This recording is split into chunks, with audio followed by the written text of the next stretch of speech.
सब कब तक चलेगा भाभी? ये खेल हमने अनजाने में शुरू किया था, पर अब लगता है ये किसी न किसी की जान लेकर ही। एक गलती को छुपाने के लिए दूसरी और फिर तीसरी, पहले सुशीला और अब शर्मिला, उसके बाद कोई और।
घड़ी कहाँ है मेरी?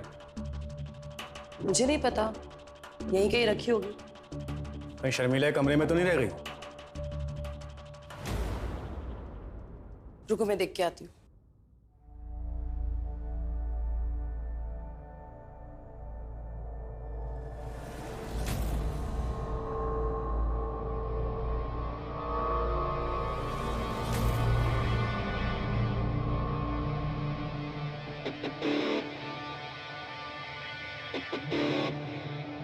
अरे घड़ी तुम्हारे पास रह गई थी? कब से ढूंढ रही थी इसे।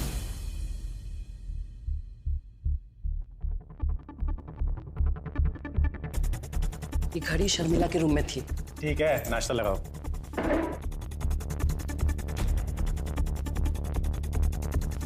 इस घर में सदेश्वर द्वारा शर्मिला का शोषण हो रहा था, जिसके जिम्मेदार सदेश्वर के साथ साथ कुछ हद तक रवि और रेवती भी थे। शर्मिला के साथ जो भी हो रहा था उसे शक होने लगा था, यानी कि खेल अब एक खतरनाक मोड़ ले रहा था। ऐसा खतरनाक मोड़ जहां जुर्म की इंतहा होती है, दूसरी तरफ सुशीला नाम की भी एक बैक स्टोरी थी। कौन थी ये सुशीला और शर्मिला को कब और कैसे इन दरिंदों की असलियत का पता चला?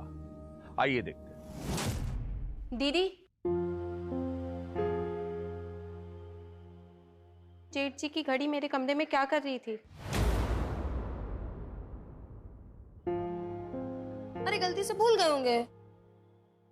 पर जेठ जी मेरे कमरे में क्या कर रहे थे? कल रात जब रवि मेरे साथ थे तब तो वो घड़ी वहां नहीं थी। कोई भूत आया होगा, वो चुपके से वहां रख के चला गया होगा। दीदी, ये हंसने की बात नहीं है। मैंने आपसे पहले भी कहा है कि मैंने जेठ जी को अपने कमरे में देखा था। मेरा मतलब है, मुझे लगा। एक बात ना कान खोल के सुन लो, बार बार ये लगना लगाना हमका ना बोलो। हम सब समझते हैं कि तुम्हारे दिमाग में का खिचड़ी पकड़ी है। तुमने हमारे पति की छवि अपने दिमाग में भर ली है, तो हर जगह ये लगना लगाना मत करना, समझ रही हो ना? बीबी जी, बीबी जी, कोई पुराना कपड़ा है तो निकाल दीजिए, एकदम चकाचक नए बर्तन आए हैं। इंटरनेट पे भी ऐसे डिजाइन नहीं मिलेंगे आपको। तुमको कितनी बार कहा है हमको कोई बर्तन नहीं देना है। चलो जाओ यहाँ से। देखिए ना बीबी जी, कोई ऐसा कपड़ा जो काम नहीं आता हो। बोला ना कुछ नहीं चाहिए, चलो निकलो। ठीक है बीबी जी, होगा तो देख लीजिएगा।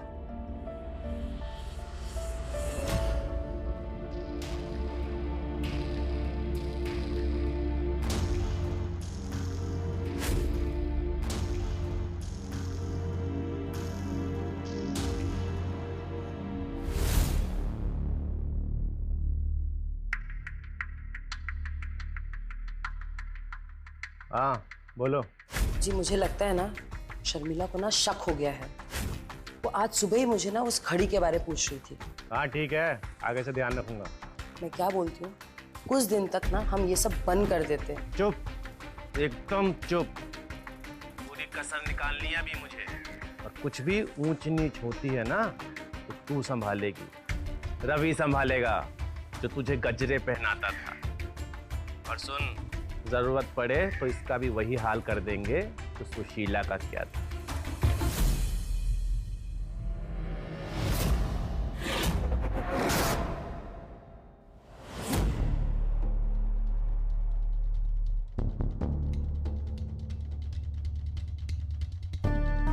सुनो,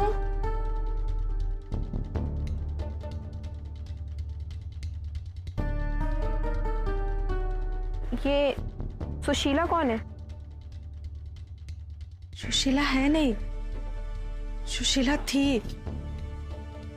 रवि ब्याह कर लाया था या ब्याह कर? मतलब क्या है आपका? मुझे इतना तो नहीं पता, लेकिन एक लड़की आई जरूर थी इस घर में। अब रवि उससे शादी कर लाया था कि ऐसे ही। लेकिन उसका बड़ा भैया है ना सिद्धेश्वर, वो उसके साथ। तुम समझ रही हो ना? देखो बीवी, मैं किसी से डरती तो नहीं हूं, लेकिन कुछ तो गड़बड़ है इस घर पे। तुम अच्छी दिल की लगी, अपना ख्याल रखना। दीदी बोलू ना? मेरा नंबर ले लो, कभी जरूरत पड़े तो फोन कर देना।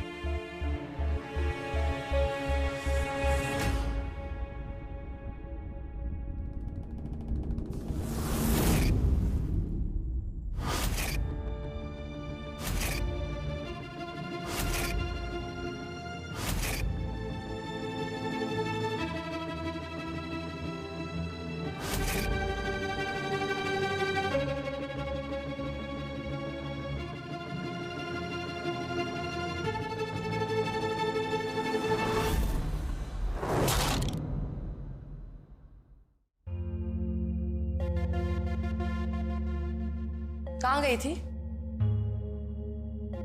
मैंने पूछा बहुरिया, कहाँ गई थी? सुशीला कौन है?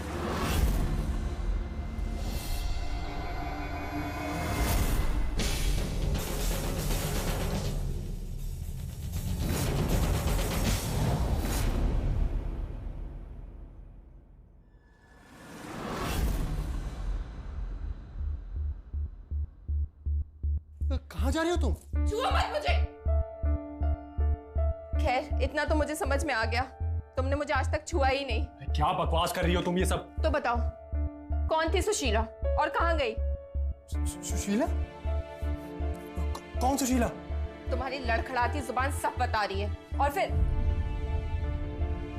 लाडो, मेरी बात सुन। जैसा तू सोच रही है वैसा कुछ नहीं है, समझ मेरी बात। कुछ नहीं सुनना मुझे। उस दिन भी मैंने इन्हें अपने कमरे से जाते देखा, उसके बाद इनकी घड़ी मेरे कमरे से मिली। रोज शराब पिलाते हो ना तुम लोग मुझे। छोड़ दो मेरा रास्ता, जाने दो मुझे। अरे तुम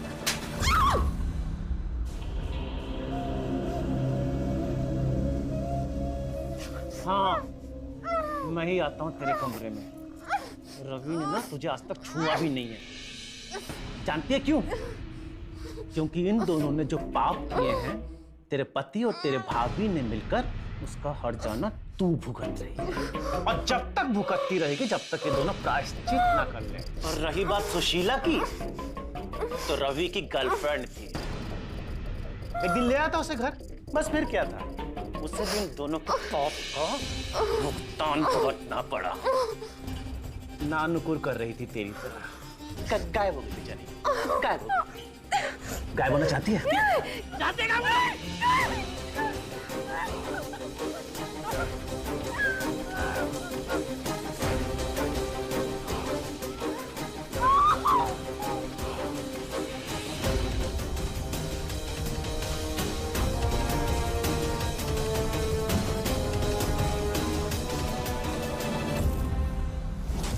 इंतहा हो चुकी थी इन हैवानों के जुल्मों की, और अब तो शर्मिला को सब पता था।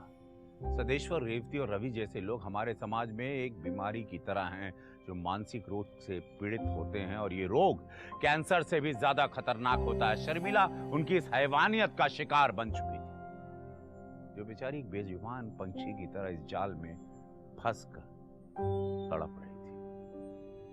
हैवानियत का एक ऐसा नंगा नाच आपने कभी देखा ना होगा और ना ही सुना होगा। देखिए क्या था।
सुनिए ना, उठिए ना, बहुत बुरा सपना देखा है, मुझे बहुत डर लग रहा है। अरे जा ना।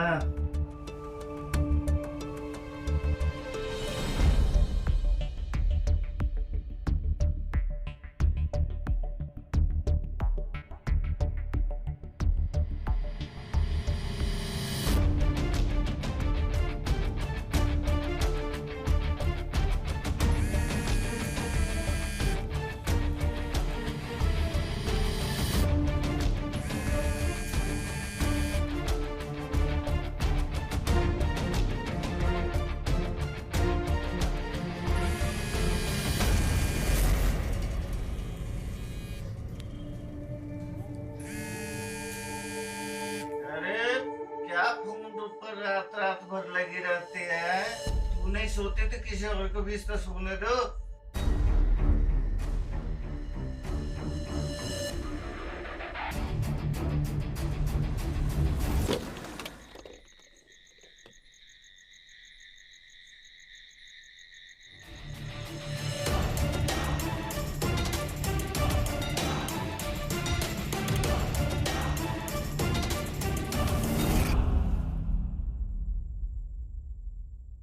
भाग गई।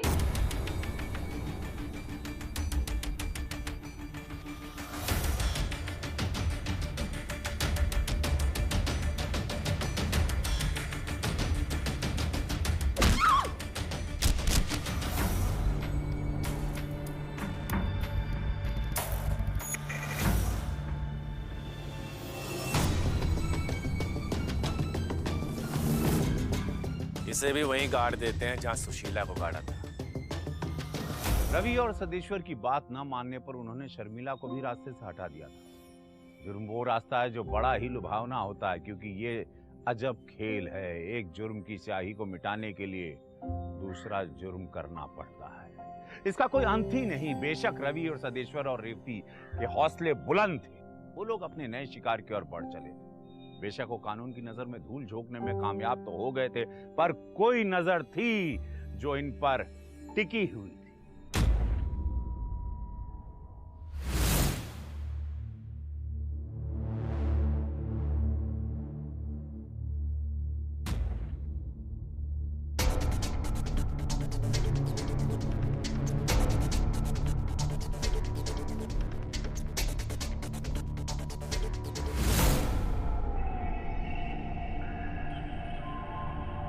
रवि, ये देख कितनी हॉट है, शादी कर ले इससे। एक बात बोलो भैया, कब तक चलेगा ये सब?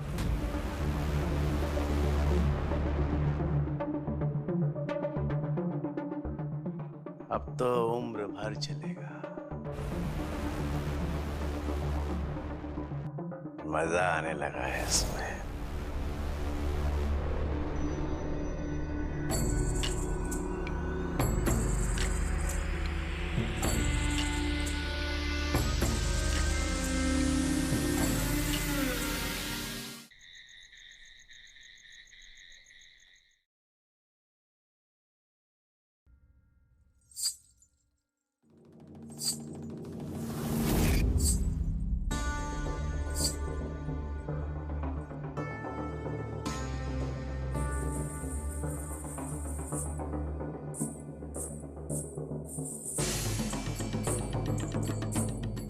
कौन है?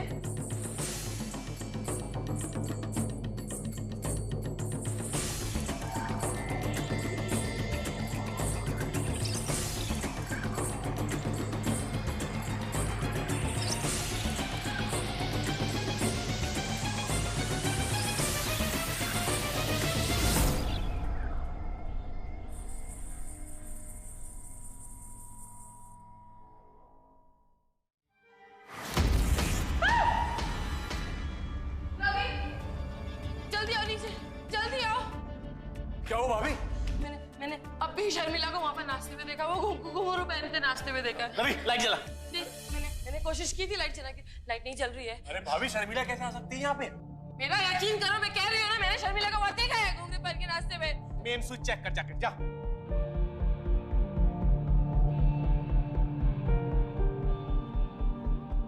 घुंघरू कहाँ है? मैं वही तो कह रही हूँ कि मैंने वो घुंघरू पहने हुए शर्मिला को वहाँ नाचते हुए देखा। तुम मेरे भरोसा ही नहीं कर रहे हो।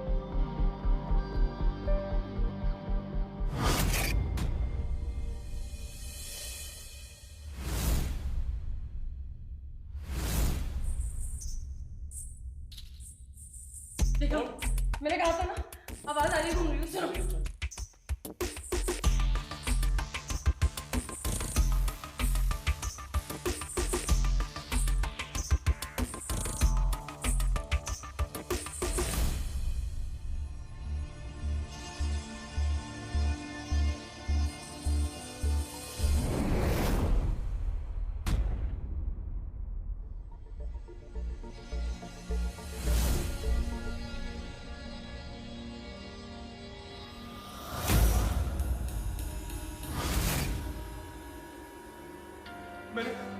मैंने अभी किसी को बाहर जाते देखा। वहाँ पे।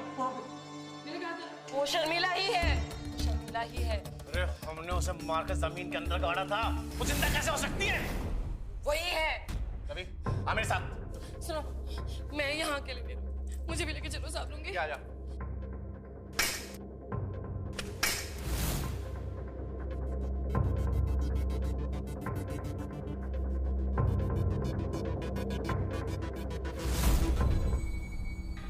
ये देखो शर्मिला के हाथ और उसके कपड़े। नहीं, ये शर्मिला नहीं है।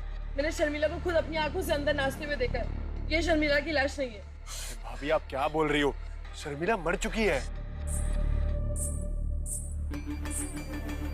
देखा, मैंने कहा ना, तुम्हें आवाज सुनाई थी? अब वो शर्मिला है। अगर ये शर्मिला का भूत भी है तो इसको भी वहीं पहुंचाना पड़ेगा जहां शर्मिला और सुशीला को पहुंचाया था। आओ मेरे साथ। अरे भैया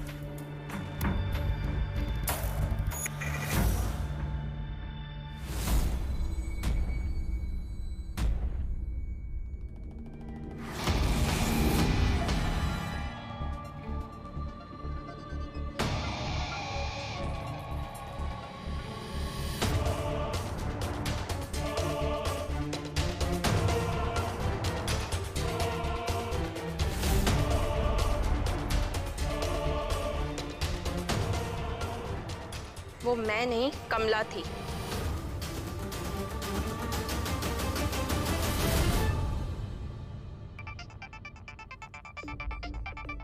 दीदी का फोन। हेलो हेलो दीदी।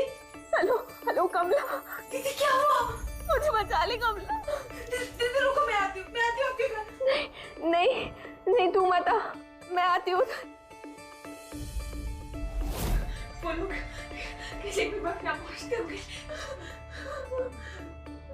एक काम कीजिए, मैं इन लोगों को गुमराह करती हूँ, आप अपने गाँव भाग जाइए।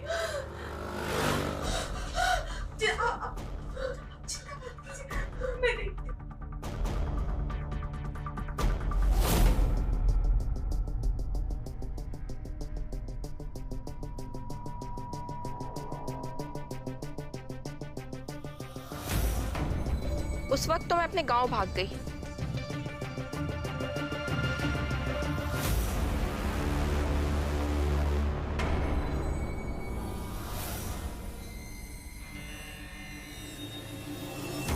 पर बाद में जब मुझे उसके पति से पता चला कि उस रात से कमला गायब है, तो कुछ दिन रुक के मैंने पुलिस की मदद ली और तुम लोगों को रंगे हाथ पकड़ने के लिए पुलिस ने ये जाल बिछाया। ले जाइए इंस्पेक्टर साहब इन्हें।